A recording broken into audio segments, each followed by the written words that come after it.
The Scream franchise has always had a meta quality to it, and while Scream 2022 was praised for Ghostface's real-world motivation, Scream 3 did it in a much riskier way 20 years ago. Scream 3 went wild with its meta elements, putting the protagonists in Hollywood and teaming them up with their actor counterparts to solve the latest string of murders. The movie had a variety of bizarre cameos and is the most self-referential of the franchise.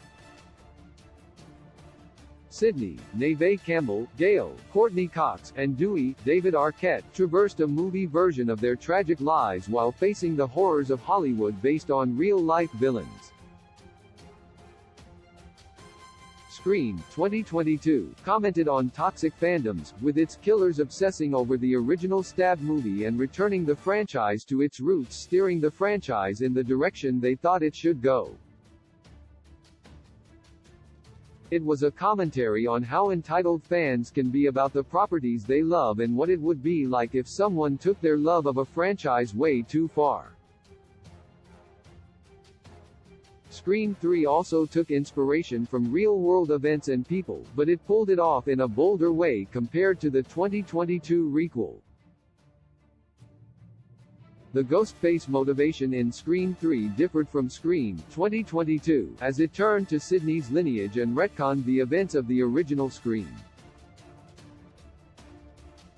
In addition to the twist of Scream 3, a plot point of the movie was inspired by the abusive Hollywood system and even has a character that mirrored real-life villain Harvey Weinstein. Sidney's mother, Maureen Lynn McCree, went to Hollywood to become a star but was quickly sucked into its underbelly, facing veteran movie producer John Milton, Lance Henriksen, who contributed to the sexual abuse of Maureen during her time in Hollywood.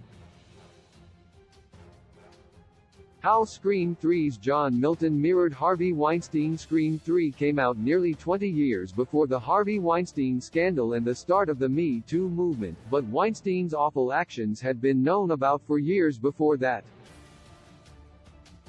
It was bold for Scream 3 to include a storyline about Milton because Weinstein was an executive producer on the movie.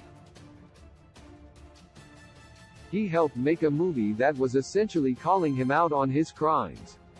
The Easter egg-filled Scream 2022 was successful in capturing the toxicity of pop culture, but it was nowhere near the level of Scream 3's critique of how dark and oppressive Hollywood can be.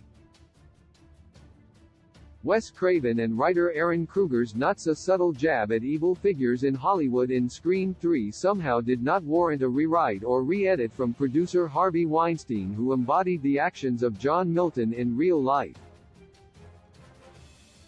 The Scream franchise has always been meta, and its longevity rides on having its finger on the pulse of pop culture.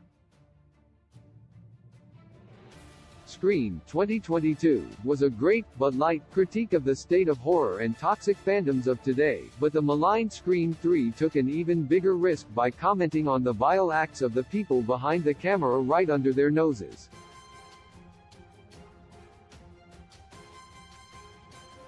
My heart returns to